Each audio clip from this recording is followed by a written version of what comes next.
हाँ देखो, उस दिन हम समास पढ़ रहे थे, ठीक है। ओके।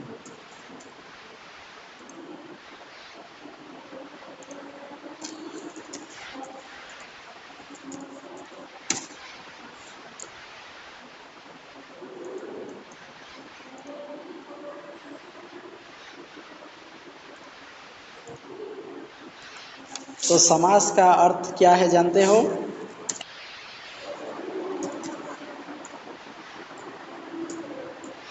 क्या बताया था मैं समास का अर्थ? संक्षेपणम। ठीक है, समास का अर्थ क्या है? संक्षेपणम।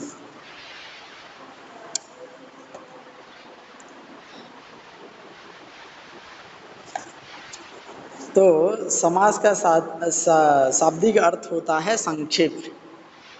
ठीक है, तो ये कैसे बनता है, क्या बनता है? एक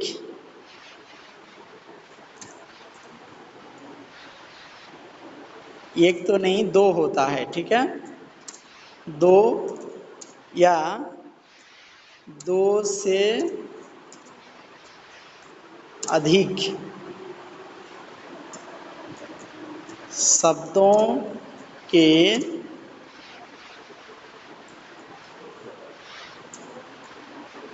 मिलन से जो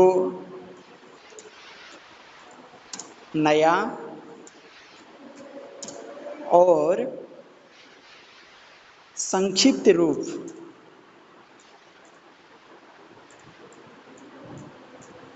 नया और संक्षिप्त रूप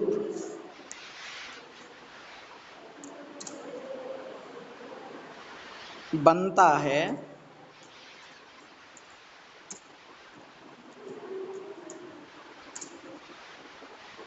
वह समास कहलाता है। इतना समझ में आया? समास का मतलब है संक्षेपणम, यानी संक्षेप। समास का मतलब संक्षेपणम यानी संक्षेप होता है। ठीक है, तो ये जो है, ये दो या दो से अधिक शब्दों, हाँ, दो या दो से अधिक शब्दों के मिलन से जो नया और संक्षिप्त रूप बनता है वही समास कहलाता है। और समास के कितने भेद होते हैं? हाँ, वेरी गुड। समास के 4 भेद होते हैं। ठीक है, क्या क्या है?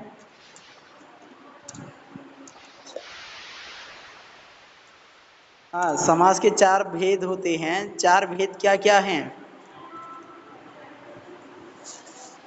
पहला है अव्ययी भाव समास।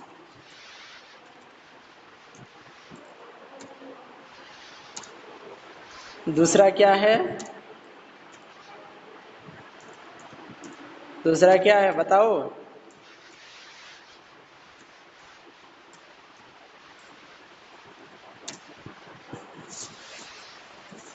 दूसरा है तत्पुरुष। और तीसरा समास क्या है?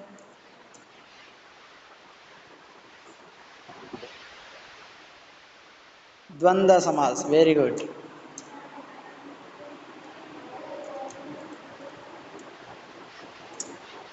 ठीक है, द्वंद्व।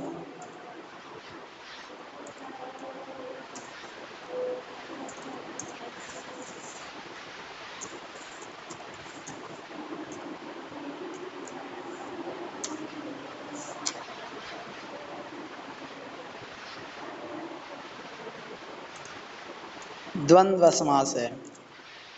और चौथा क्या है?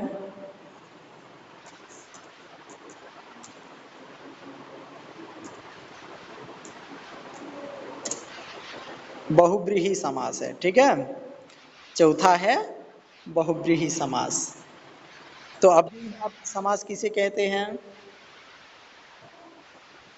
अव्ययीभाव समास जो होता है, इसमें क्या होता है? इस समास में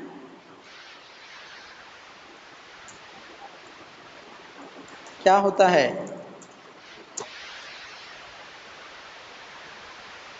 अव्ययीभाव समास में ऐसा होता है क्या? ना, अव्ययीभाव समास पहला पद है ना, अव्ययीभाव समास में पहला पद क्या होता है? एक अव्यय होता है ना, अव्यय होता है और वही प्रधान होता है। वही वही मतलब कौन सा?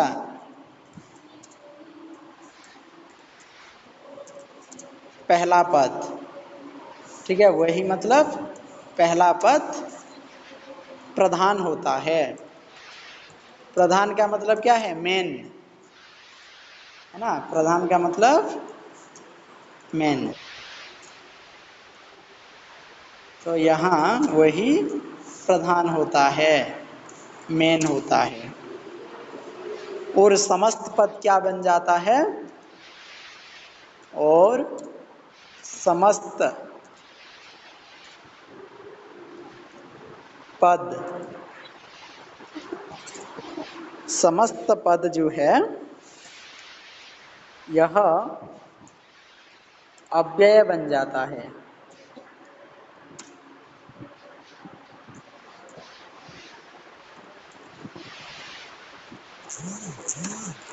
अव्यय बन जाता है। ठीक है, इतना समझ में आया? हाँ, जैसे कि उदाहरण है ना, उदाहरण, उदाहरणानि, उदाहरण क्या क्या दिए गए हैं?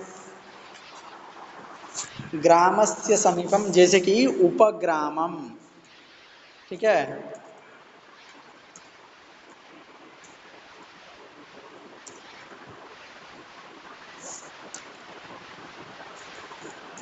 उपग्रामम, इसका विग्रह वाक्य क्या होता है? ग्रामस्य, है ना, ग्रामस्य समीपम।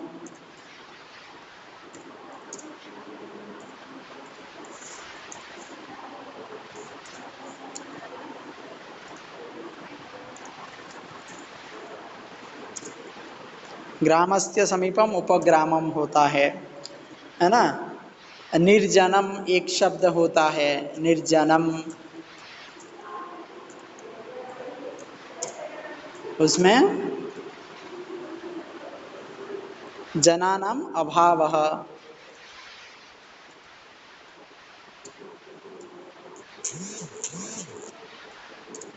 जनानाम अभावः, अभाव के अर्थ में यहाँ अभाव के अर्थ में क्या उपसर्ग आया? निर उपसर्ग आया। और समीप के अर्थ में उपसर्ग आया। ठीक है, यहाँ यहाँ जो ये है समीप, समीप का क्या आया? उपसर्ग आया। और यहाँ जो अभाव है, ठीक है, यहाँ जो अभाव है, अभाव के अर्थ में क्या है? निरुपसर्ग आया। समझ रहे हो?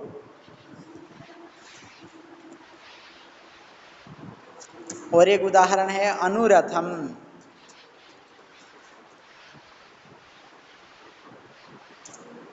अनुरथम,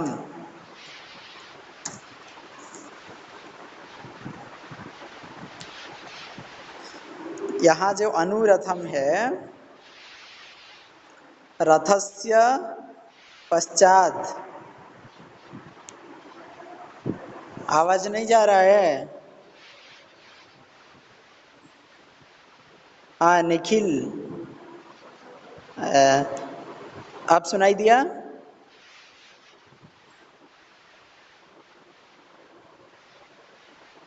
ओके, तो देखो अनुरथम, अनुरथम इसका विग्रह वाक्य क्या होता है? रथस्य पश्चात, ठीक है, रथस्य पश्चात अनुरथम। तो यहाँ किस अर्थ में अनु आया? पश्चात के अर्थ में, ठीक है। यहाँ जो पश्चात है, पश्चात के अर्थ में अनु उपसर्ग आ गया, ठीक है। पश्चात के अर्थ में अनु उपसर्ग आया। अच्छा, प्रतिगृहम क्या है? प्रतिगृहम। प्रतिगृहम जो है, यहाँ क्या है? गृहम, गृहम प्रति क्या होता है? गृहम, गृहम और प्रति। तो प्रति जो है यहाँ अव्यय है, उपसर्ग है। उपसर्ग का मतलब क्या है? उपसर्ग अव्यय के अंतर्गत आता है। जितने सारे उपसर्ग हैं, सारे उपसर्ग अव्यय के अंतर्गत आते हैं। तो इसलिए यहाँ प्रति उपसर्ग, तो इसलिए यहाँ प्रति उपसर्ग जो है ये अव्यय है, तो प्रतिगृहम हो गया अव्ययी भाव समास, ठीक है।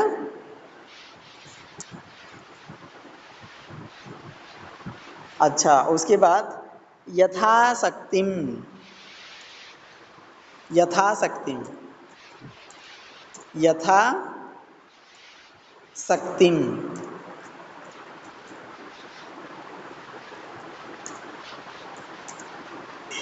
तो यहाँ क्या है?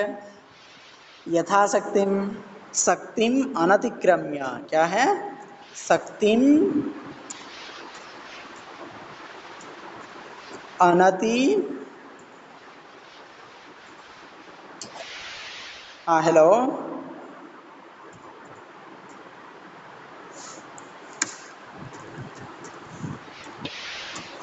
दिख रहा है ना?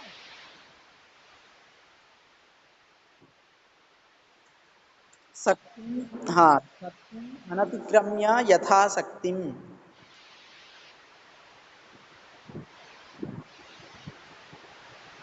जितना शक्ति हो, शक्ति को अतिक्रम करना यथाशक्ति, है ना।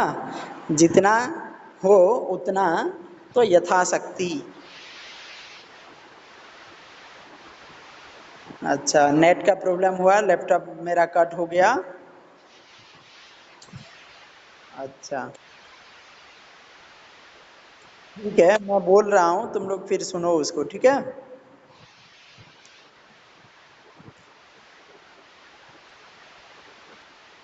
स्क्रीन में दिखाई दे रहा है अभी?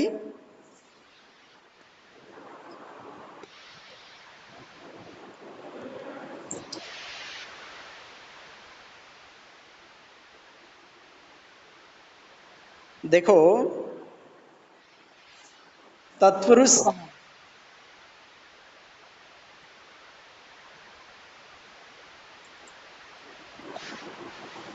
अब देखते हैं तत्पुरुष समास। तो तत्पुरुष समास में, यानी इस समास में,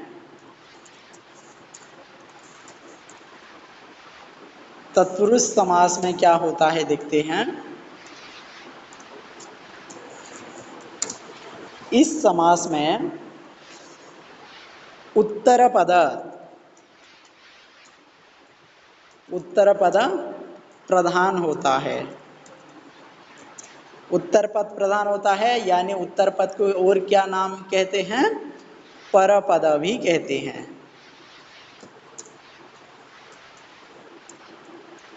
परपद कहते हैं।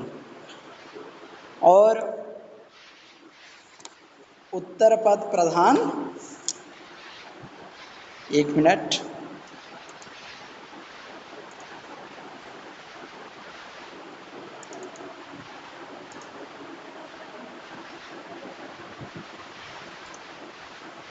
उत्तर पद प्रधान होता है इसमें,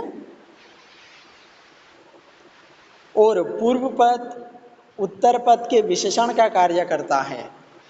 और जो पूर्व पद है, जो पूर्व पद है वह उत्तर पद का विशेषण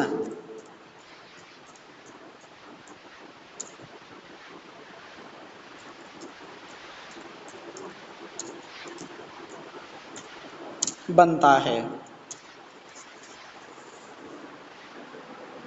तत्पुरुष समास, इस समास में उत्तर पद प्रधान यानी परपद प्रधान होता है और वह उत्तर पद क्या बन जाता है, पूर्व पद का विशेषण बनता है। उत्तर पद पूर्व पद का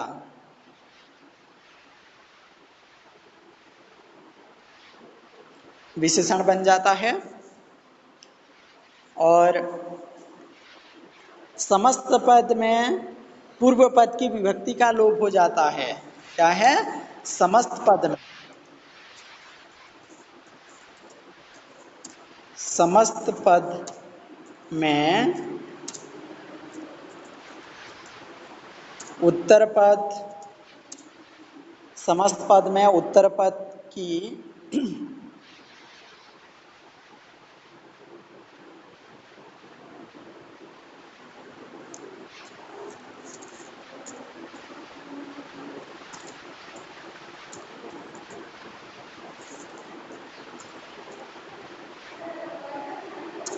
विभक्ति का लोप हो जाता है। हाँ, विभक्ति का लोप हो जाता है। हाँ, लोप हो जाता है। जैसे कि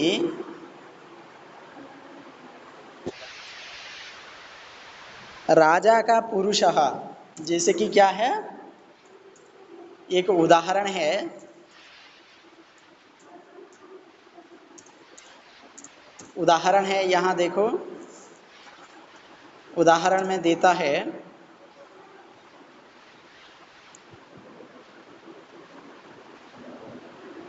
राज्ञः पुरुषः राजपुत्रः पुरुषः। क्या है, राज्ञः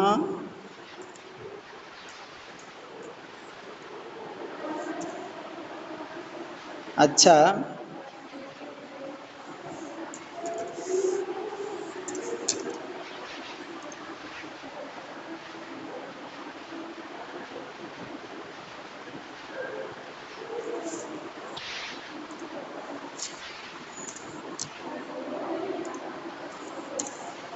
राज्ञः पुरुषः क्या होता है, राजपुरुषः होता है। देखो, राज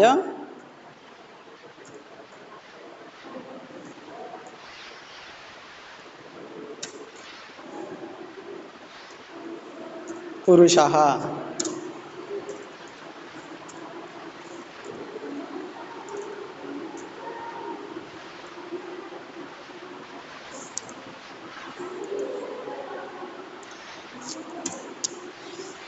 देखो इसमें ये जो राज्ञः पुरुषः है, ठीक है, राज्ञः पुरुषः जो है, इसमें पहला पद क्या है, राज्ञः है।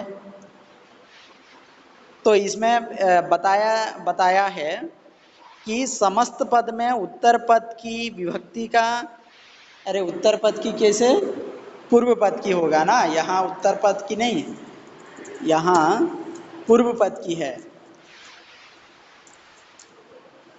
ठीक है, ये जो है, ये समस्त पद में क्या होता है,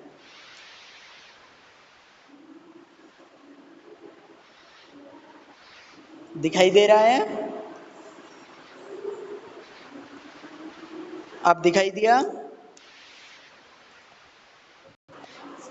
ये जो समस्त पद है, इस समस्त पद में पूर्व पद की विभक्ति का लोप हो जाता है। तो यहाँ जो राज्ञः पुरुषः पुरुषः जो है, राज्ञः पूर्व पद है, पुरुषः उत्तर पद है और राजपुरुषः समस्त पद है। तो समस्त पद में क्या होता है, पूर्व पद की विभक्ति का लोप हो जाता है। मतलब पूर्व पद जो राज्ञः है, राज्ञः का विभक्ति का लोप हो गया तो मूल शब्द राज शब्द है, तो राज बच गया, तो राज पुरुषः हो गया। समझ में आया? ठीक है, आगे और एक दो ठो उदाहरण देखते हैं। अब दूसरा एक उदाहरण देखते हैं।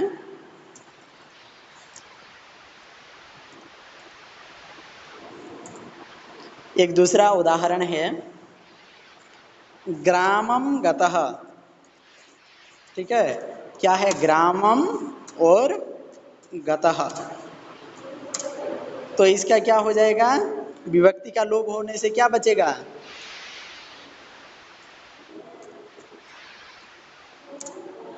देखो, ग्राम गतः, क्या बचेगा? ग्राम गतः। तो इसमें समस्त पद क्या है? समस्त पद यही है, ग्राम गतः ये समस्त पद है। तो समस्त पद में क्या होता है? पूर्व पद की विभक्ति का लोप होता है। तो यहाँ ये है पूर्व पद ग्रामम। देखो, यहाँ जो ग्रामम दिया गया है, ग्रामम क्या है? पूर्व पद है, ग्रामम पूर्व पद है। तो ग्रामम कौन सी विभक्ति में है? द्वितीया विभक्ति में है। तो इसमें अगर विभक्ति का लोप हो जाएगा तो क्या बचेगा? ग्राम, ग्राम बचेगा। तो हो जाएगा ग्राम गतः, ग्रामम गतः, ग्राम गतः। समझ में आया कि नहीं? ओके। और एक उदाहरण है, देखो यहाँ, देशस्य भक्तः। क्या होगा? बताओ।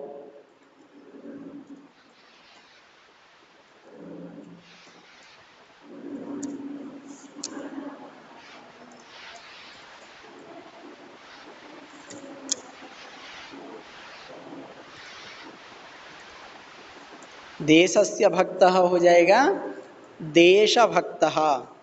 तो यहाँ देशस्य पूर्व पद है, तो पूर्व पद की विभक्ति का लोप हो जाएगा। तो देशस्य विभक्ति लोप होने से क्या बचेगा? मूल शब्द है देश, तो हो जाएगा देशभक्तः। समझ में आया?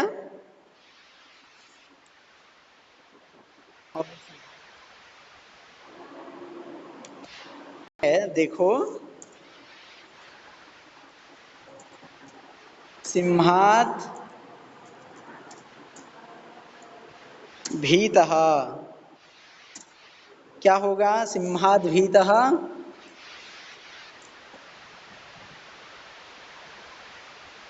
हाँ, हो जाएगा सिंह भीतः।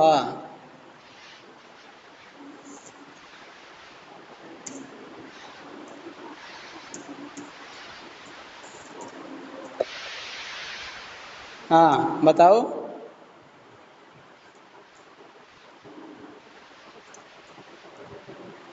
अच्छा, सिंह भीतः।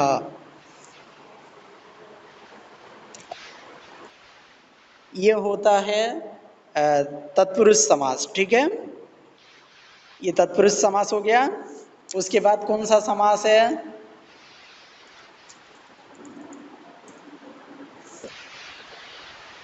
द्वंद्व समास है। ठीक है, तो द्वंद्व समास किसे कहते हैं?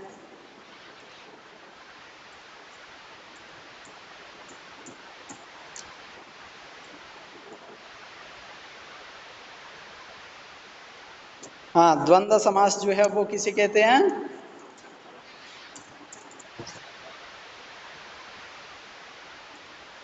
हाँ, जिस समास में दोनों शब्द प्रधान होते हैं, जिस समास में क्या है, दोनों शब्द प्रधान होते हैं, वही द्वंद्व समास होता है। ठीक है, तो इसमें क्या होता है? उभय पद उभय पद प्रधान, ठीक है, उभय पद प्रधान द्वंद्वः, उभय पद प्रधान द्वंद्वः होता है, मतलब द्वंद्व समास होता है। तो यहाँ इस समास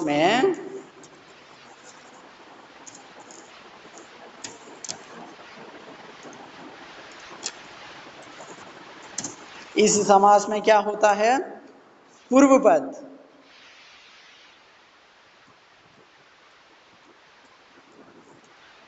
और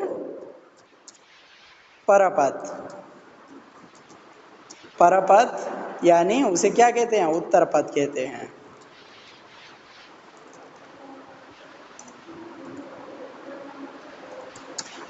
दोनों प्रधान होते हैं,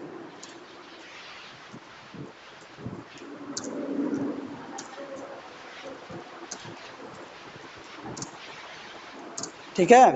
तो इसमें पूर्व पद और दो उत्तर पद दोनों पद ही समास समान होते हैं, यानी मुखिया होते हैं, प्रधान होते हैं। पदों के बीच में च का प्रयोग विग्रह में होता है। पदों के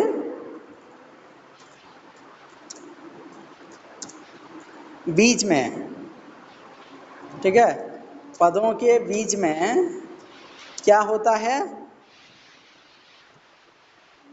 च, ठीक है, पदों के बीच में च का प्रयोग किसमें देखने के लिए मिलता है, विग्रह, ठीक है, विग्रह वाक्य में होता है।